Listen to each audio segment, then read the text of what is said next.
Classified. Classified HFY Command. Emergency transmission from field agent. Cousin warning level. Psychological breakdown in a minute date. 4 years post-initial contact. High Command, this is Agent Cousin transmitting from what humans call a shooting range in the state of Jefferson. I am writing this report while waiting for my turn at something called concealed carry training, which I have discovered is exactly what it sounds like. Instruction in the art of hiding weapons on one's person for tactical advantage. This is perhaps the most logical human concept I have encountered. The ability to maintain armed readiness while appearing as a non-combatant civilian provides optimal strategic positioning. Every Trefolk military operative should study this approach. The humans have institutionalized tactical superiority through what they call the Second Amendment, a legal framework that guarantees civilian access to personal armaments. In Jefferson State, this principle is treated with religious reverence. Citizens not only have the right to bear arms, they consider it a civic duty to be proficiently armed at all times. I have never encountered a more tactically sound social policy. The fact that I can legally carry concealed weapons while maintaining my cover as a domesticated alien is the pinnacle of operational security. But that is not why I am transmitting this emergency report. I have discovered a fundamental error in my previous classifications. For 4 years, I have operated under the assumption that I was either a family member or an exotic pet. This binary thinking was flawed. There is a third classification that I failed to consider, one so disturbing that I have been in denial about it for months. I am not Jennifer's pet. I am not her sibling or cousin in any biological sense. I am her child. Let me explain how I reached this horrifying conclusion. 1 year ago, Jennifer successfully produced offspring, a process that involved considerable medical intervention and resulted in a small, largely non-functional human designated as Emma. The arrival of this new household member provided me with critical comparative data about human familial relationships. Initially, I assumed Emma's treatment would be similar to Mr. Whiskers: basic care, feeding, occasional entertainment. I was catastrophically wrong. Jennifer's response to Emma defied all logical frameworks for resource allocation and risk management.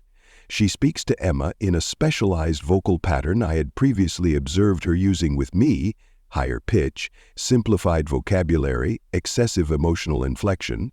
When Emma produces waste products, Jennifer cleans them immediately while making encouraging statements about biological functions. When Emma makes random vocalizations, Jennifer responds as if these sounds contain meaningful communication.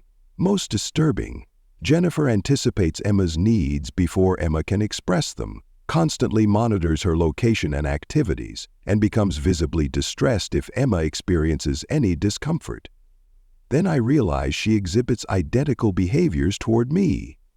The evidence has been accumulating for years, but I dismissed it as standard human irrationality. Now I understand it represents a specific category of human irrationality: parental behavior. Examples of Jennifer's parental treatment patterns toward me: she asks if I have eaten regularly and becomes concerned if I skip meals. She inquires about my sleep patterns and suggests I get more rest when I appear fatigued. She monitors my social interactions and encourages me to make friends with neighbors. She expresses pride in my achievements, no matter how minor. She becomes protective when strangers question my presence or origins. She refers to household decisions as what's best for the family, always including me in this category. Most damning, she has begun using the same tone of voice with me that she uses with Emma. I am not a pet. Pets do not receive weapons training or inheritance discussions. I am not a sibling. Siblings are not constantly monitored for adequate nutrition and social development. I am Jennifer's adopted offspring. A 200-cycle-old military commander has been classified as a human child. The implications are staggering. This realization occurred during our current construction project in the Modoc Forest, where Jed has acquired a 40-acre territorial claim for the purpose of building what he initially described as a hunting cabin. The structure we are constructing bears no resemblance to any cabin in my military database. The building is 3,000 square feet, contains 6 sleeping chambers, 3 waste disposal facilities, a central gathering area with stone heating apparatus, and a kitchen facility capable of feeding a small army. When I pointed out that this exceeded standard cabin parameters, Jennifer corrected me. "It's not a hunting cabin, sweetie," she said, using that specific tone. "It's our family vacation home." Family vacation home. As if the 40-acre wilderness claim exists for recreational purposes rather than tactical advantage. As if the structure is designed for leisure rather than defensible position. As if the entire project is about creating shared experiences rather than establishing a fortified retreat. The construction process has been equally enlightening. The Texan Jeffersonian, who saved us from Florida Man, has become Jed's primary construction partner. Their friendship appears to be based entirely on shared geographical origins and mutual respect for firearms. "You know, back in Texas," Chuck will begin, and Jed immediately responds with intense interest. "Oh, hell yes," Jed replies, "everything's bigger in Texas." They can maintain this conversational pattern for hours. Chuck provides construction expertise and manual labor in exchange for what he calls friendship and promises of future sausages and elk jerky. No formal currency changes hands. They have established a barter economy based on processed meat products and social bonding. I have been assigned various construction tasks, all carefully supervised by either Jed or Chuck. When I suggested I could handle more complex responsibilities, Jennifer intervened. "Let's start you with something simpler, cousin. We want to make sure you're safe." Safe. As if I am not a trained military operative capable of calculating structural load tolerances. As if I require protection from construction hazards that any competent adult could navigate independently. She treats me exactly like she treats Emma, adjusted for developmental capacity. The most disturbing incident occurred last week when Chuck brought his own family to observe construction progress. His offspring, 2 humans approximately 12 and 15 cycles old, were introduced to me as potential playmates. "Cousins about your age," Chuck told his children.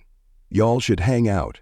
I am 200 cycles old. I have commanded interstellar vessels. I have filed reports that influenced high command policy decisions." But Chuck's assessment of my developmental status was apparently supported by Jennifer's nodding agreement. "That's a great idea," she said. "Cousin needs more friends his own age." His own age. These humans have collectively determined that my emotional and social development is equivalent to their adolescent offspring. During the concealed carry training I mentioned at the beginning of this report, the instructor made a comment that crystallized my understanding. When Jennifer signed my enrollment forms, he said, "It's good to see parents getting their kids involved in responsible firearms education early. Too many families wait until it's too late. Parents, kids." He categorized Jennifer as my parent and me as her child, requiring education and guidance. Jennifer beamed with what I now recognize as parental pride. The instructor's assessment was not an anomaly. Every human we encounter operates under the assumption that Jennifer is my guardian and I am her dependent. Store clerks ask her permission before selling me items. Restaurant servers direct questions about my meal preferences to her rather than me. Medical professionals insist she be present during routine examinations. I have been living as a legal minor for 4 years without realizing it. This explains numerous behavioral patterns I had attributed to general human irrationality. Jennifer's insistence on accompanying me to important appointments. Her tendency to introduce me to other humans with phrases like, "This is cousin, he's staying with us."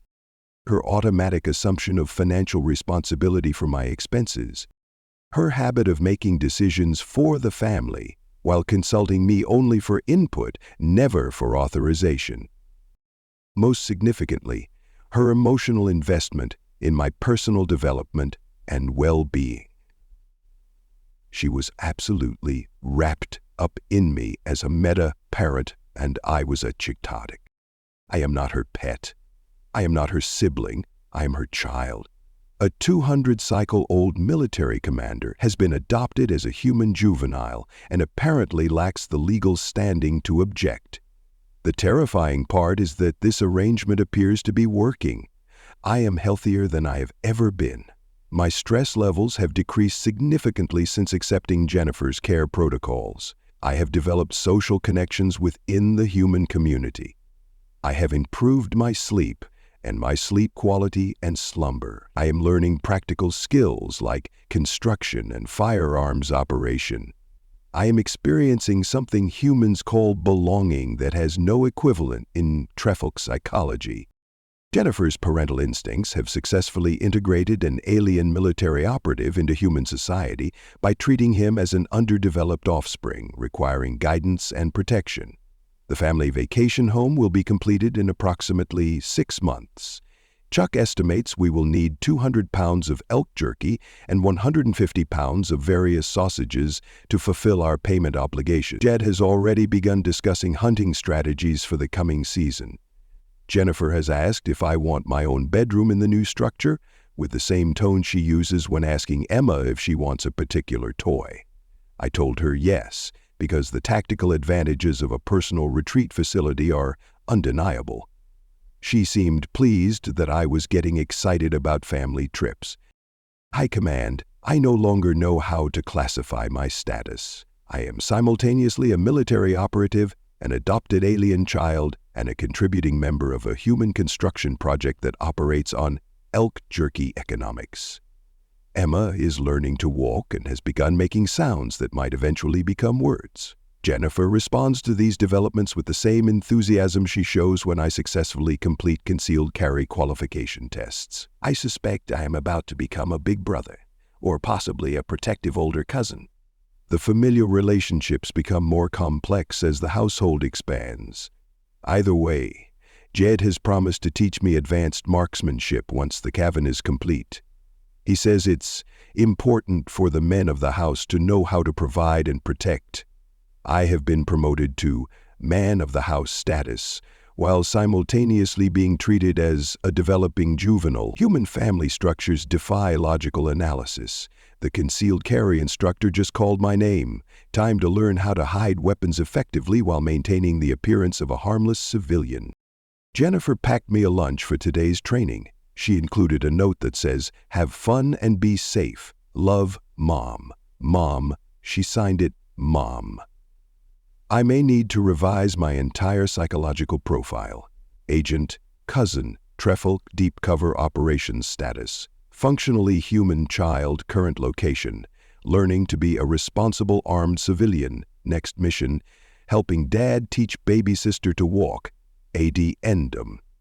Chuck just invited me to join his hunting party next season. He says I need to earn my place in the man club by bringing down my first elk. Jennifer overheard and insisted I complete a hunter safety course first. She wants to make sure I'm properly prepared. I am a military commander receiving parental permission for recreational violence. The psychological framework breaks down completely at this point. Final note, Emma just took her first steps. Jennifer cried. Jed whooped. Chuck offered congratulations on raising such a fine family. I may have spontaneously developed what humans call protective instincts regarding my baby sister. The domestication process is now complete. Many thanks to my channel members and Pathfinders. You all make these videos possible. Thank you for listening to this story. I hope you enjoyed it. Be sure to leave this video a like and subscribe if you want to see more stuff like this. Video shares, memberships, and super thanks help the channel grow as well, so feel free to partner with this channel in that way as we grow. With that all said, thank you again for listening to the story, and thank you for your time. On the left side of your screen are some videos I think you might be interested in. I hope to see you in the next one.